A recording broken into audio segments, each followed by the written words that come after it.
Innal hamdalillah nahmaduhu wa nasta'inuhu wa nastaghfiruh wa na'udzu billahi min shururi anfusina wa min sayyiati a'malina. May yahdihillahu fala mudilla lahu wa may yudlilhu fala hadiyalah. Asyhadu alla ilaha illallah wa asyhadu anna Muhammadan abduhu wa rasuluh. Allahumma shalli ala Muhammad wa ala ali Muhammad. Ya ayyuhalladzina amanu taqullaha haqqa tuqatih wa la tamutunna illa wa antum muslimun.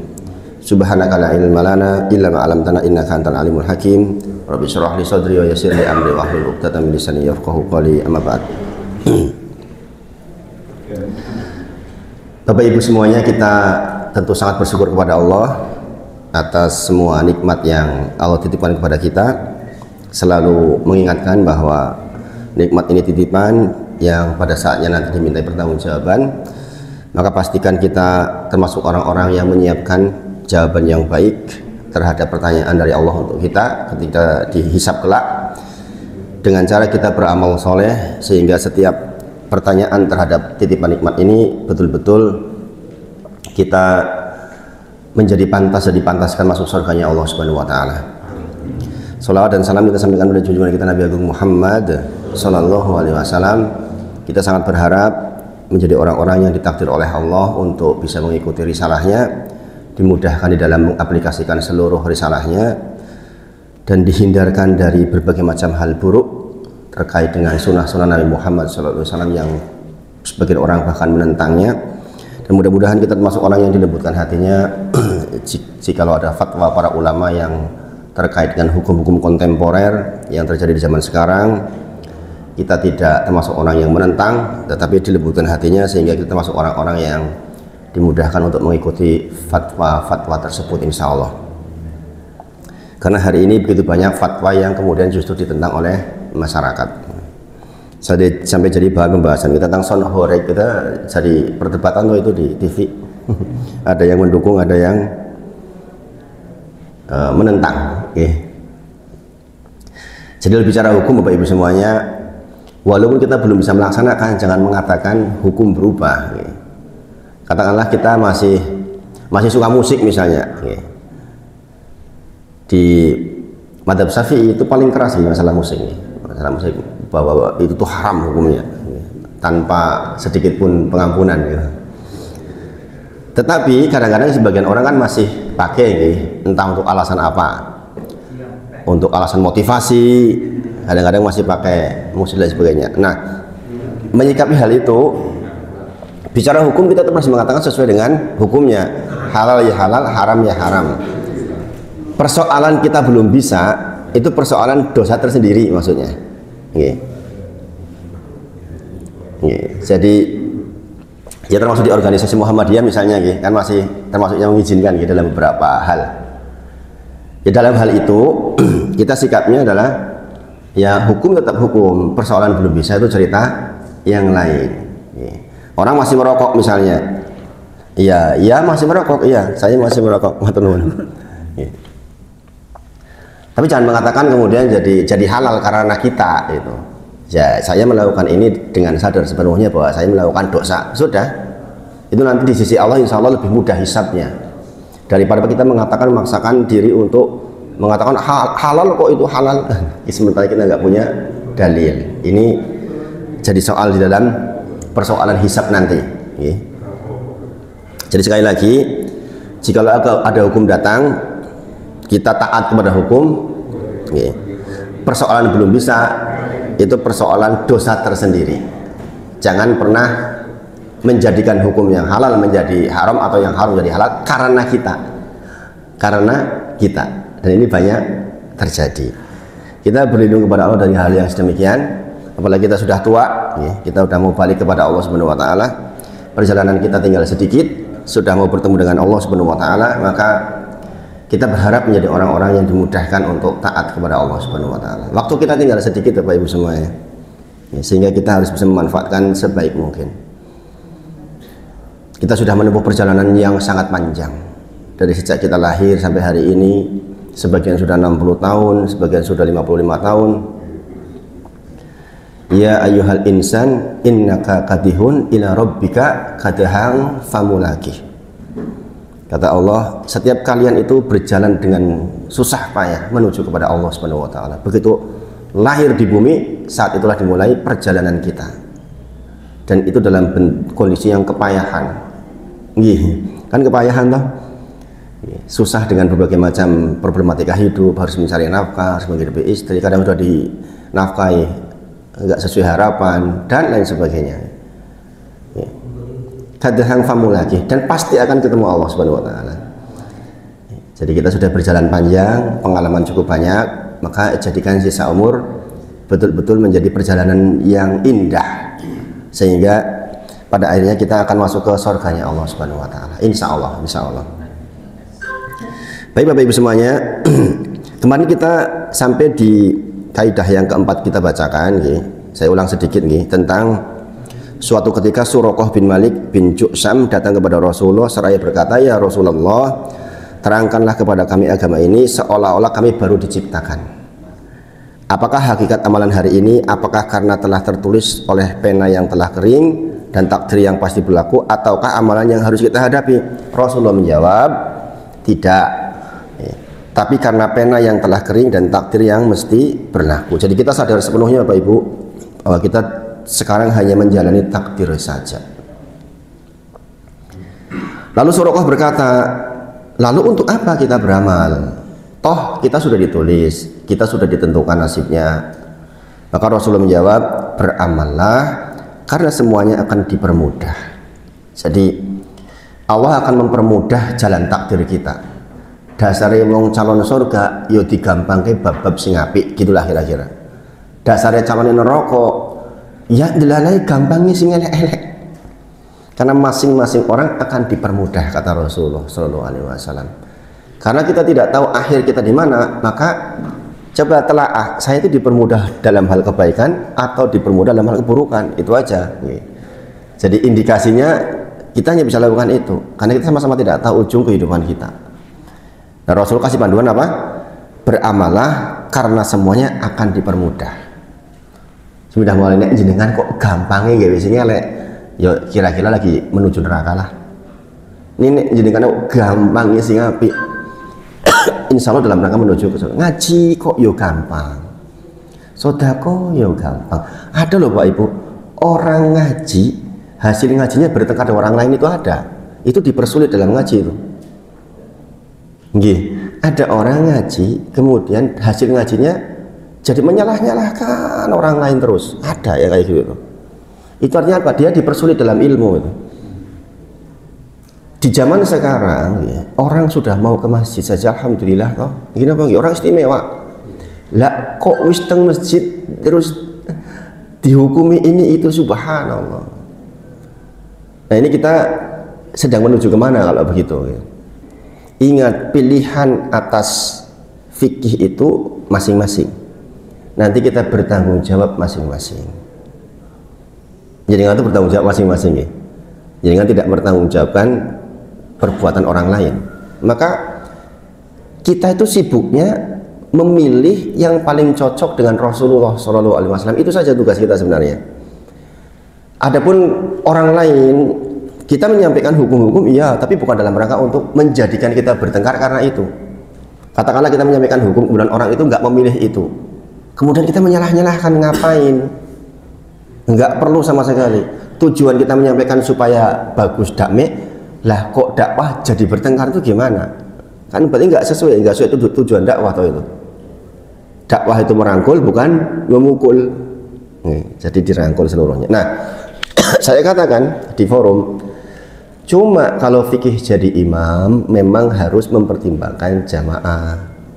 Karena di sini statusnya wakafnya wakaf Masjid Muhammadiyah, yang jadi imam ya agak-agak tahu diri. Sebagaimana saya juga kalau imam di masjidnya yang 99% NU. Saya diperingatkan sama Moro Sepuh. Le jolali lo yo, nganggo kunut lo yo, begitu. Biasanya kalau saya nggak bersedia ya saya sampaikan ke yang lain, jenengan mau yang imam. Saya nanti imam Isya dan Maghrib, begitu. Jadi jangan menimbulkan perpecahan. Kalau kita memang tidak mau pakai kunut misalnya, ya jangan jadi imam pada waktu subuh. Sebaliknya di masjid yang memang wakafnya Muhammadiyah misalnya, ya yang biasa kunut ya imamnya jangan yang subuh lah, sehingga enggak bertengkar. Penting kita dimudahkan di dalam beramal masih seperti itu. Jangan ada orang sudah ke masjid, sudah berarti dia sudah dimudahkan beramal baik, tiba-tiba gara-gara kita malah jadi bertengkar, kemudian nggak jadi ke masjid. Lah terus dakwah tujuannya apa? Gitu.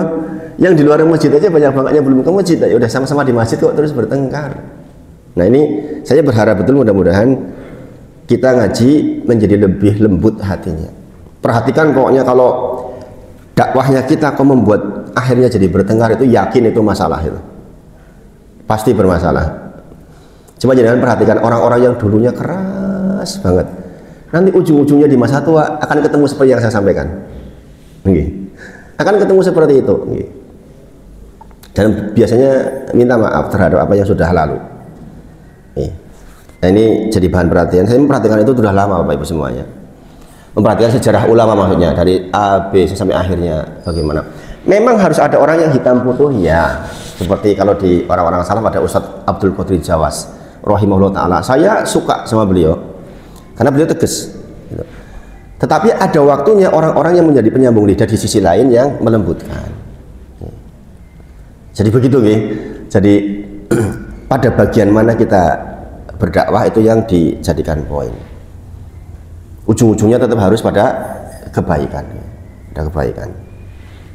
Kemudian dari hadis tadi ini bahwa beramallah karena semuanya akan dipermudah, artinya seseorang akan diarahkan masing-masing kepada takdirnya. Jadi kita tuh akan diarahkan oleh Allah kepada takdirnya. Maka sekali lagi indikasinya jelas nih.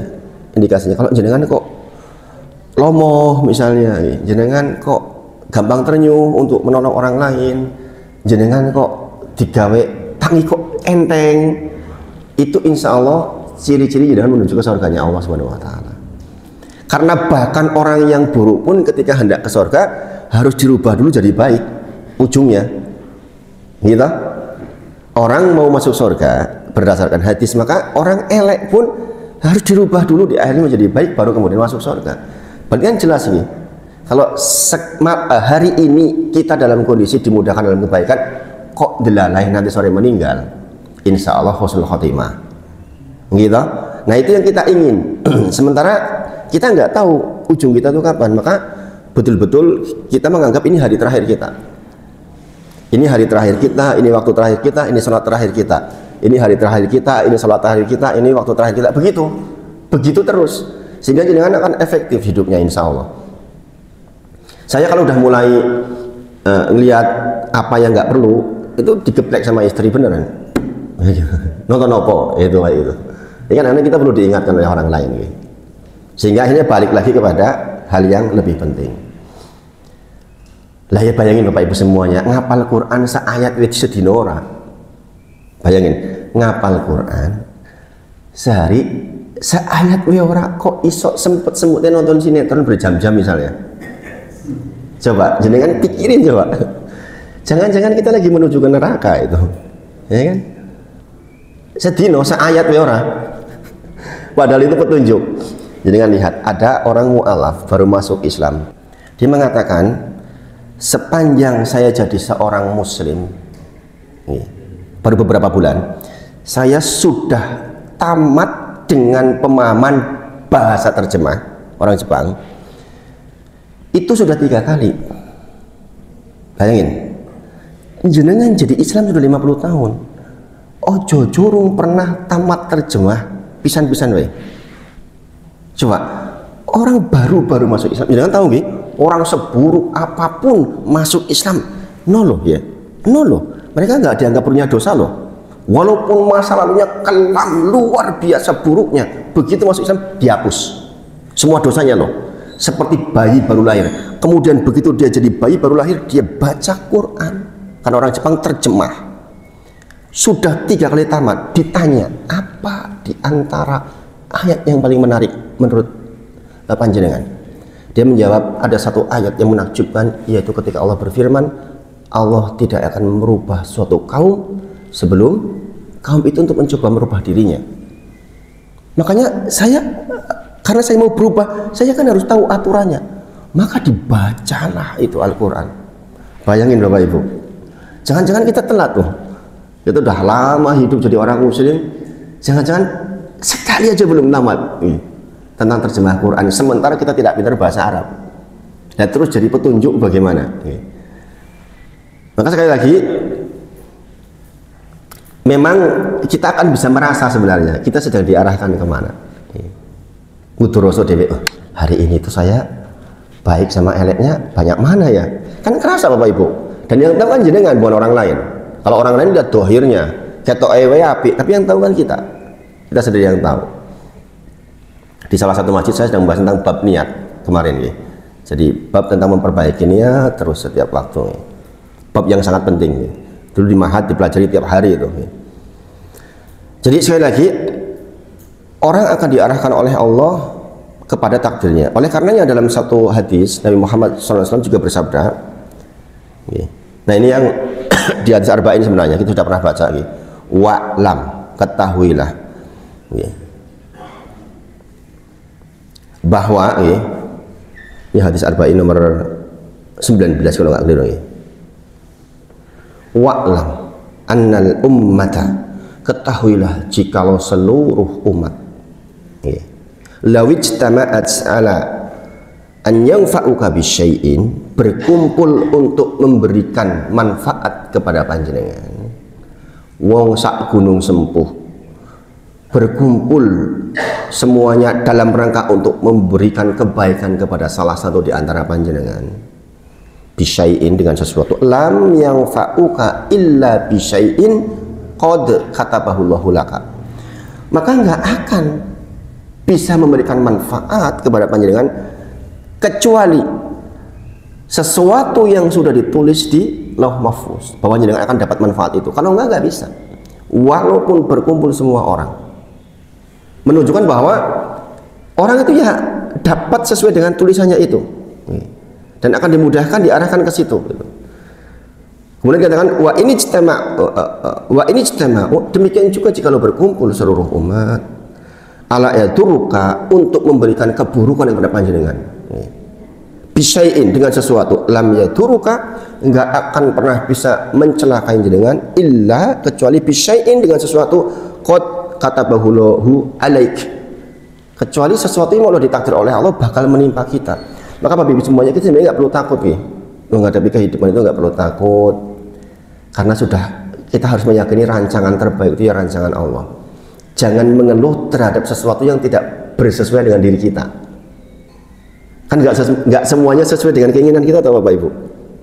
Ya saya contoh mondokin anak, harapannya clear, ternyata tidak sesuai harapan. Menurut saya, kecewakah saya? Enggak Bapak Ibu. Saya kalau kecewa secara ini enggak, cuma jadi pelajaran. Oh berarti mungkin jalan untuk adiknya itu harus begini-begini, kira-kira begitu. Apakah jalan adiknya pasti benar? Belum tentu juga.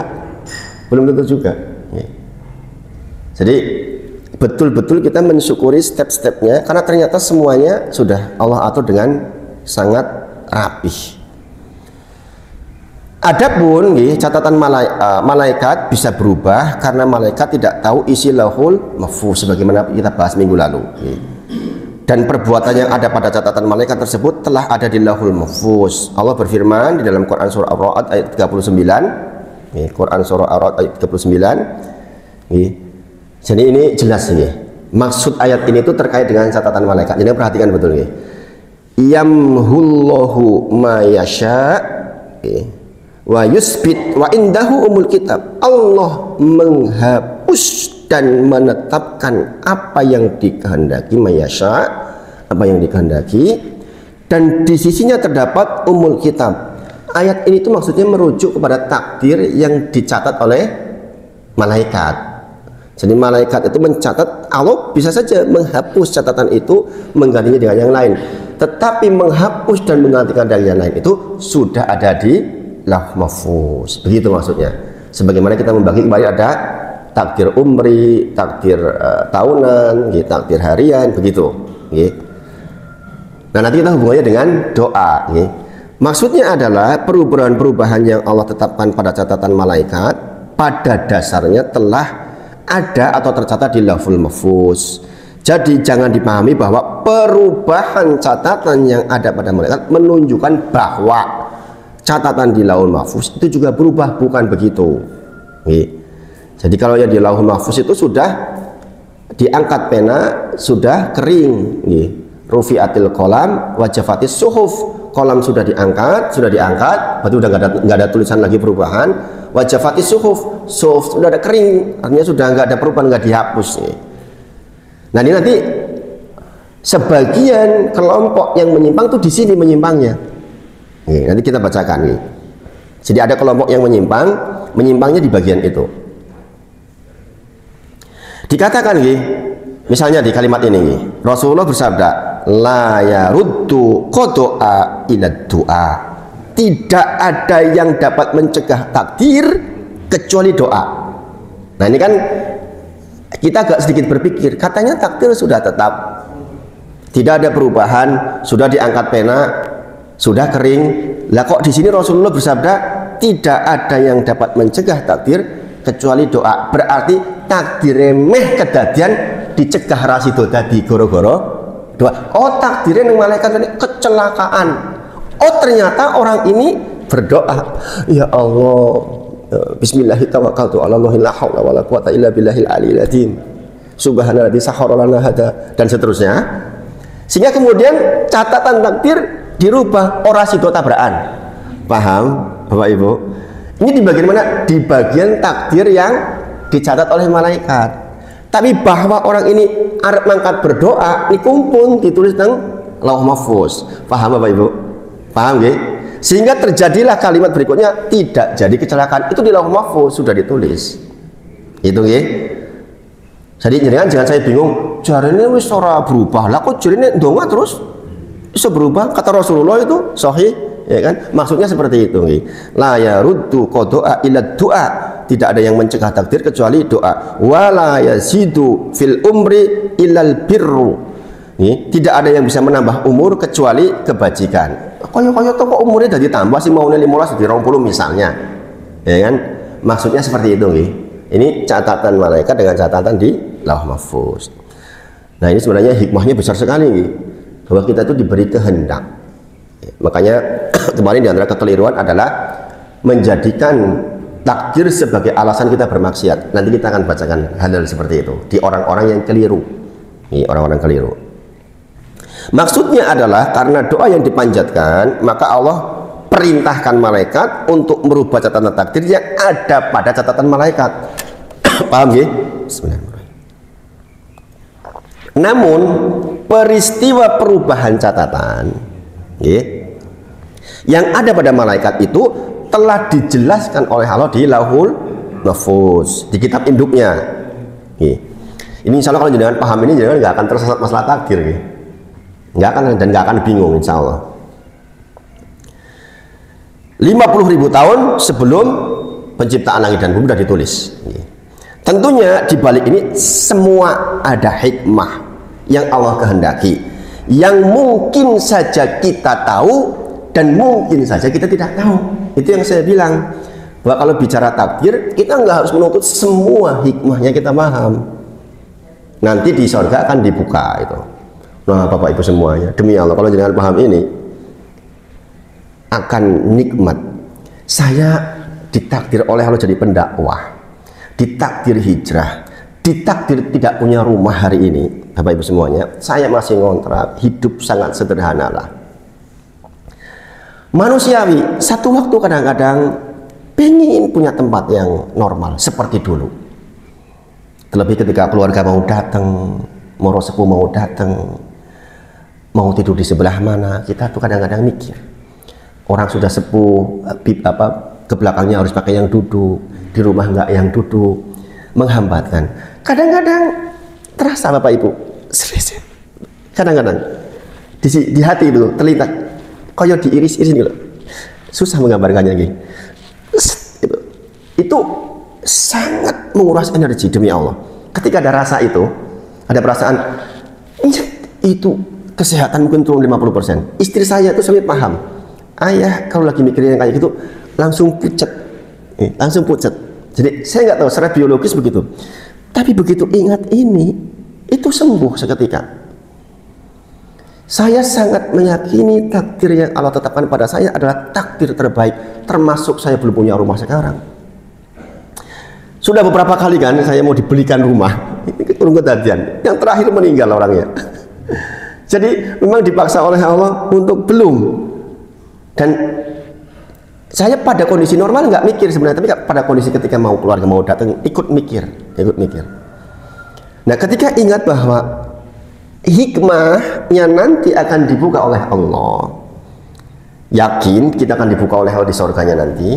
Syukur-syukur di dunia saya diberitahu, oh hikmahmu sekarang itu begini loh. Tapi kan tidak selalu kita bisa menuntut seperti itu. Itu langsung pucetnya hilang, nyet gitu. Sehingga menghadapinya menjadi lebih ringan. Ada orang ditakdir punya istri, subhanallah pecicilan terus misalnya. Ada yang punya ditakdir punya suami pecicilan terus misalnya. Ada yang ditakdir punya anak pecicilan terus. Iya enggak? Ada, pokoknya ya ada seperti itu. Ketahuilah, kita tidak dipaksa untuk mengetahui hikmahnya sekarang, Bapak Ibu. Pokoknya kita harus yakin bahwa yang Allah tetapkan pada kita itu yang terbaik. Itu yang terbaik. Kadang-kadang kita suka mengatakan gini, nek ngono aku pengen diulang dadi nomeneh, engko terus aku ngulang sing ora kaya ngene. Ya ora iso. Rasulullah menyebutkan semua penyakit itu ada obatnya. Semua penyakit ada obatnya kecuali satu. Apa itu? Ketuaan.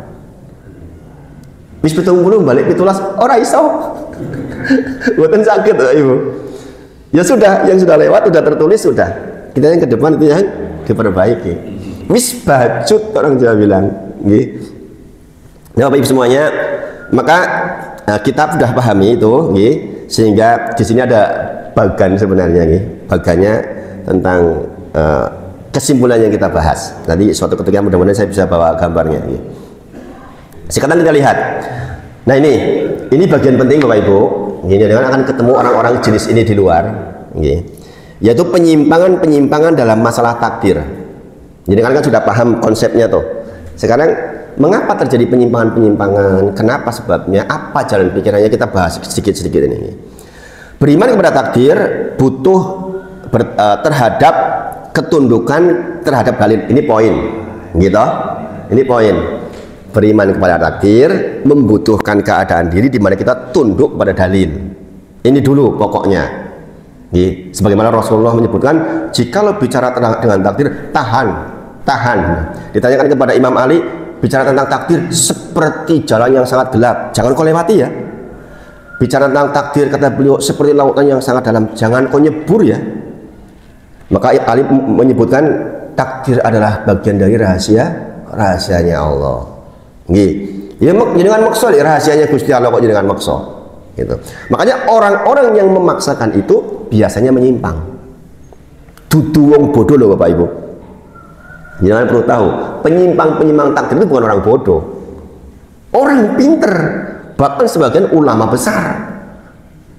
Itu jangan sekarang tahu ya, betapa adilnya Allah. Jadi nggak ada urusan dia ulama atau bukan ulama. Kalau memang Allah hendaki dia tersesat, ya tersesat saja. Maka betapa beruntungnya jenengan bukan ulama nggak tersesat, ya enggak? Ya enggak?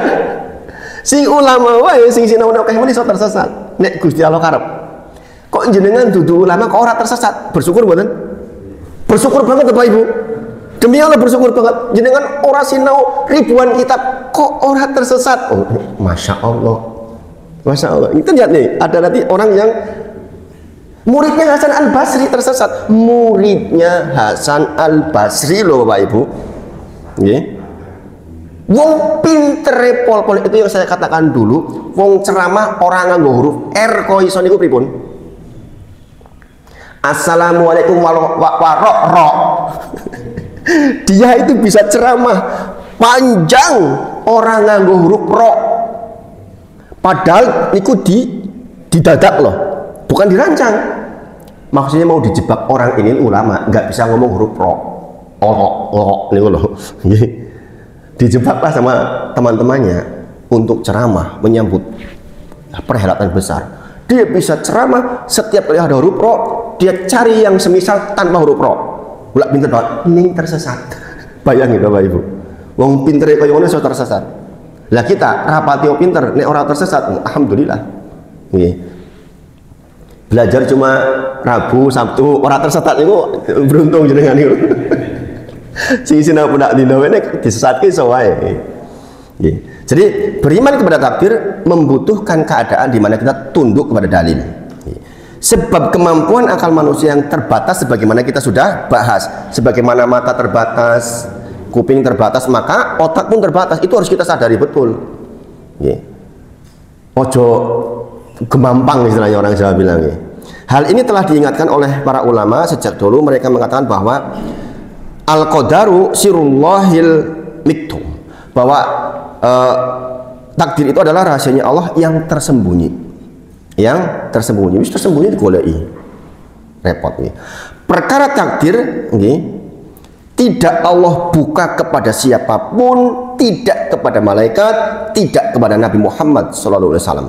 Nabi Muhammad bersabda, "Idza dzukirul qadaru," jikalau disebutkan tentang takdir, maka fa'amsiku, maka kalian tahan dari berbicara. Itu perintah Nabi Muhammad sallallahu alaihi wasallam. Kemudian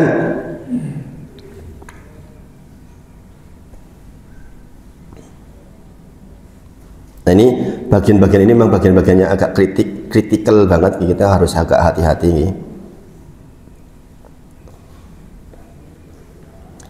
Mengapa Nabi Muhammad SAW mengatakan demikian? Hal ini karena akal manusia memiliki keterbatasan sebagaimana indera manusia yang lainnya, sebagaimana kita sudah bahas. Jika mata memiliki keterbatasan, pendengaran memiliki keterbatasan, maka akal pun demikian. Terlalu banyak hal yang tidak dapat dipahami oleh akal manusia. Maka kita tunduk kepada dalil. Dikatakan oleh Allah, ya Allah berfirman di dalam Quran surah Al-Isra 85.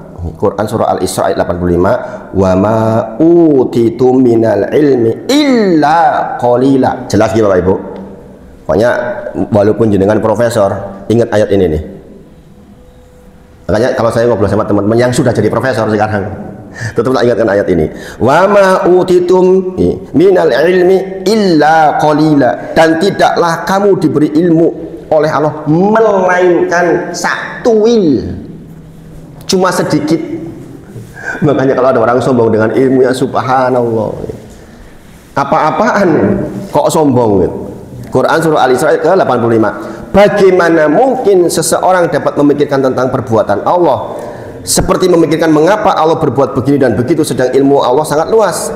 Tentunya akal manusia tidak akan sampai untuk memikirkannya. Nah ini Bapak Ibu semuanya, kalimatnya jelas ya. Karena wa ma utitu minal ilmi illa qalila, kita tuh hanya dikasih ilmu yang sedikit. Bagaimana mungkin kita mempertanyakan perbuatannya Allah? Lah Gusti Allah kok gawe iblis ya? Kok sing digawe miskin aku yo dudu dhek. Kok enak men yo kaya wong ket ora tau salat kok sugih yo. Coba bayangin Bapak Ibu. Kadang-kadang kita suka bertanya seperti itu, naudzubillah. Nggih. Kalau kita bertanya perbuatan Allah, ya ini mulai menuju kepada kekufuran, Bapak Ibu semuanya. Ya. Jadi makanya Allah berfirman di dalam Quran surah Al-Anbiya 23, ya, tentang la yus'alu amma yaf'alu. Allah nggak ditanya tentang apa yang dikerjakan, yang ditanya itu kita. Jadi jangan jenengan menuruti kalimat kenapa Gusti Allah kok begitu ya. Itu bukan wilayah kita Bapak Ibu. Mikir ke sing ringan-ringan ora tekan kok mikir ke perbuatan Allah. Oleh karena itu, seseorang hendaknya tidak menerjang hal-hal di luar ranah akal yang ia miliki, Bapak Ibu semuanya. Imam Ibu Hanifah pernah menjelaskan bahwa seseorang yang semakin dalam membahas takdir, maka dia seperti orang yang matanya melihat matahari. Jelas ya? Pasti dia akan mengalami kebutaan. Semakin lama dia menatap matahari, maka matanya akan semakin sakit. Semakin lama semakin sakit, bahkan bisa sampai kepada tahap kebutaan alias bingung. Jadi coro meripat niku buta, coro utek bingung, akhirnya ngebleng jadi wong gendeng malahan. Saya punya teman 2 orang. Pinter. Saya tuh sekolah nggak bisa ngalahin dia nih. Saya juara 2, dia juara 1 terus. Pinter. Tiba-tiba ke Bandung, pulang gendeng. Belajar apa tuh di sana? Memperdalami agama tapi berlebihan persoalan takdir ini. Tahu-tahu pulang itu naik pohon kelapa. Di pohon kelapa tuh ketawa-ketawa, nggak mau turun. Subhanallah. Padahal pinter anaknya tuh, pinter banget. Dan mungkin jenengan punya teman begitu nih. Pernah nggak jenengan punya teman pinter tahu-tahu ketemu tuane kok gendeng. Nah itu Bapak Ibu. Sebagaimana mata melihat matahari bisa sakit, maka otak dengan keterbatasan memikirkan takdir perbuatan Allah iso jadi buta versi otak maksudnya. Alias ayah itu blank, guyang-guyu dewe. Dan lucunya Bapak Ibu, ini kakak beradik begitu. Kakak beradik ini begini, dua-duanya terkenal anak pinter banget ini, tapi masa tuanya kok begitu gitu. Makanya Bapak Ibu semuanya, mungkin ada sedikit kesombongan. Saya pinter kok, saya juara 1 kok, saya yang terbaik kok. Nah ini masalah Bapak Ibu, sombong. Ketika sombong datang, sudah. Kata Allah, sombong itu selendangku. Siapapun yang pakai selendangku, kulemparkan ke neraka jahanam. Ini Bapak Ibu semuanya. Makanya memperlakukan otak sebagaimana memperlakukan pendengaran kita, mata kita. Jangan dibawa yang berlebihan. Cara basa Jawa itu ampun kedereng. Sami mboten? Nggih. Ojo kedereng. Nek mampune ndorong sekintal ki ojo rong kintal lah. Gitu. Sudah memang jatahmu sak kintal gitu. Jemuk-jemuk sorong kintal. Oh yo nanti teol badannya gitu. Ibnu Daqiqil Id dalam kitabnya Syarah Al-Arba'in An-Nawawiyah menukil perkataan Sam'ani yang menyebutkan bahwasanya barang siapa yang berusaha menggunakan akalnya untuk memikirkan takdir, maka ia tidak akan pernah merasa puas. Jelas ya, ini ucapan imam-imam besar loh ya, nggak akan puas Bapak Ibu. Jadi berhentilah. Sekali lagi, ini bukan jawaban yang memuaskan orang-orang liberal Bapak Ibu, tapi memang begitu dalilnya. Inilah kesalahan yang dilakukan oleh orang-orang Qadariyah. Salah satu penyimpangan takdir adalah orang Qadariyah, yang mana mereka menggunakan akal mereka untuk memahami takdir sehingga mereka banyak terjerumus di dalam kesalahan dan penyimpangan. Oleh karenanya, kesimpulan dari pendapat-pendapat mereka dalam masalah ini sangat aneh dan tidak masuk akal. Mereka berusaha untuk mendapatkan keadilan bagi Allah, tetapi pada akhirnya mereka tidak bisa membuktikan hal tersebut. Jadi nek bicara takdir ketoknya bener, ujung-ujungnya bingung. Setiap seseorang, sikap seseorang yang benar adalah menerima apa yang disampaikan Allah. Ini dalam konteks menerima dalil dan Rasulnya. Nabi Muhammad SAW bersabda,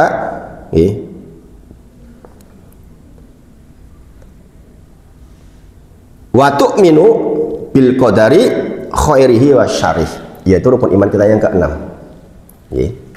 Antuk mina billahi wa malaikatihi wa kutubihi wa rusulihi wal yaumil akhir, antuk mina bil qadari khairihi wa syarih. Jadi kita beriman. Nah ini lawannya orang liberal tuh. Orang liberal kan nggak mau beriman kadang-kadang. Orang muslim nggak mau beriman. Kita tuh orang beriman Bapak Ibu. Maka kita beriman kepada takdir Allah, baik yang dianggap baik maupun yang dianggap buruk versi kita. Baik dan buruk kan versi kita nih. Tapi di sisi Allah selalu baik. Mengapa Allah menakdirkan sesuatu yang buruk? Di antara sebab utama terjadinya penyimpangan dalam masalah takdir adalah ini.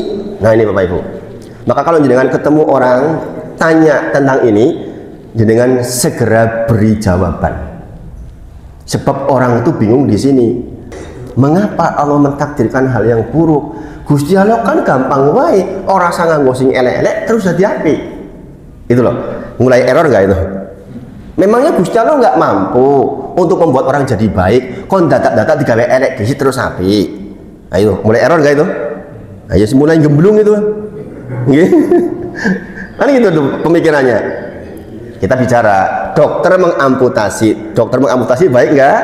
Tujuannya baik, gitu kan? Supaya tidak merambat penyakitnya. Tapi di kacamata yang diamputasi buruk. Orang nuntut, lah Gusti Allah gawe penyakit ngopo? Kan yo rasa perlu penyakit itu diamputasi tetap dadi apik langsung iso. Memang Gusti Allah ora iso pokoknya ngono kuwi. Mulai gemblung Bapak Ibu. Nggih. Ya, dia mulai stressing. Itu yang saya katakan, kalau pakai akal dadine gendeng gitu, nggih. Makanya penting ini memahami ini.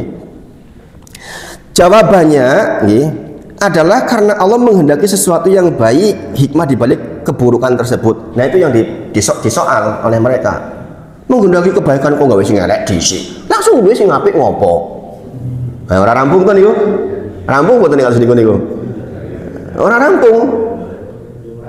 Dikon sadar kok digawe banjir dhisik. Ya ngopo ngomongne wae Gusti Allah langsung kowe sadar. Subhan, orang rampung seperti itu. Jadi terkadang hikmah tersebut diketahui oleh manusia, terkadang lebih banyak tidak diketahui. Makanya jangan menuntut kita tahu hikmah sekarang, jangan Bapak Ibu. Itu bukan wilayah kita. Pokoknya prasangka kita baik saja sebagaimana saya tadi menerima. Oh, saya sekarang harus seperti ini. Demi Allah Bapak Ibu, mungkin saya ditakdir seperti itu biar bisa nerangin jenengan.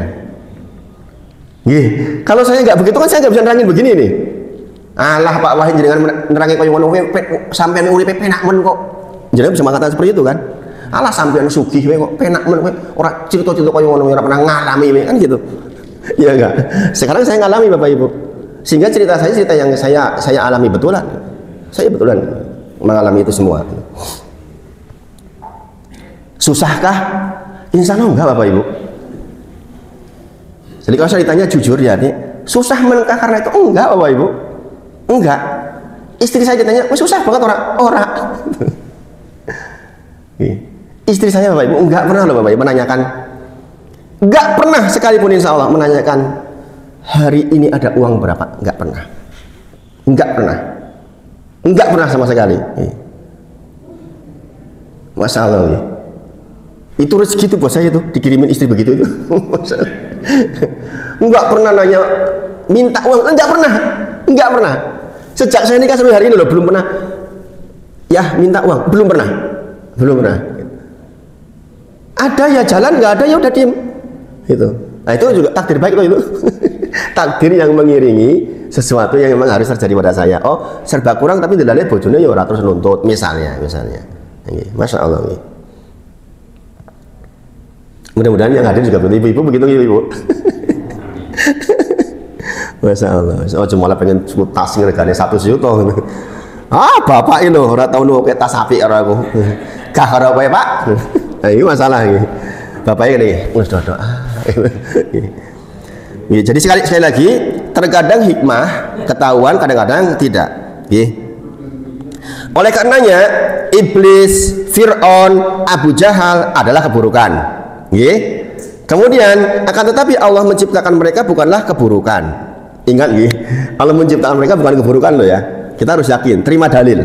Kemudian sebab dibalik penciptaan mereka ada hikmah yang indah yang akal manusia tidak bisa mencapainya. Nabi Muhammad SAW dalam doa, salah satu doa istiftahnya, beliau berdoa, apa doanya? Wasyarru laisa ilaik. Sesungguhnya tidak ada keburukan bagimu, semuanya bagi Allah itu baik. Nah, pada posisi itu kita terima dalil Bapak Ibu. Jangan kayak orang di berat tadi loh. Jangan menuntut halah Gusti Allah kaya orang mampu nggak wis langsung ngapik wis kok ngopo-ngopo nggak wis ngelek dhisik. Jangan begitu. Kita berhenti di wilayah itu maksudnya Bapak Ibu. Ben ora gemblung. Nek jenengan roti itu tadi apa?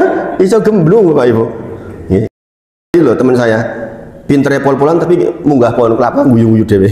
Pun medun ora gelem. Jenengan nggak mau seperti itu kan? Hal ini karena takdir baik dan buruk adalah berkaitan dengan makhluk.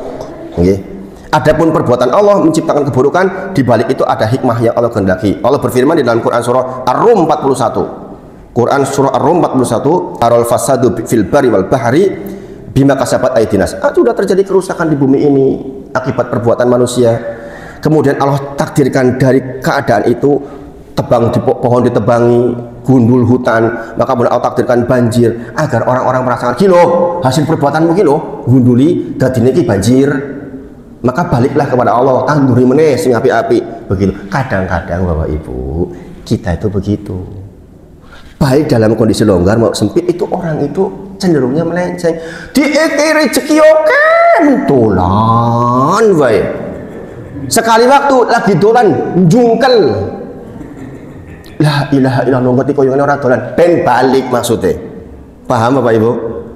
Nek jenengan dolan itu penak bae. Hati-hati. Itu istidraj. Engko tibune loro men. Hukum istidraj apa? Nanti akhirnya dijatuhkan sejatuh-jatuhnya. Bahasa Al-Quran mengatakan nanti deleg-deleg. Nek sidik-sidik kan jenengan taksi subhanallah balik. Tapi kalau jenengan diuluk terus, orang tahu sholat penak rezekine, terus penak jadi pejabat, nanti pada saatnya akan dijatuhkan sejatuh-jatuhnya, yang membuat jenengan tuh nggak bisa balik, deleg-deleg udah. Kok ini ya? Dan banyak terjadi. Banyak orang yang sangat menyesal setelah melewati suatu masa kaya raya, kemudian tiba-tiba jatuh miskin, sak miskin-miskinnya, kemudian bingung mau ngapain. Banyak Bapak Ibu. Sebagaimana saya ceritakan penjenengan, ada seorang jamaah yang kalau ikut ceramah selalu nangis. Kenapa? Kenapa selalu nangis?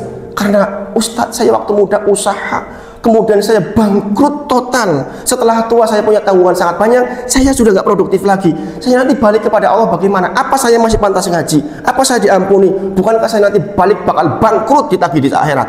Bayangin. Maka kalau jenengan lagi roto-roto enak, ingat-ingat, jangan sampai ke jungle di sini.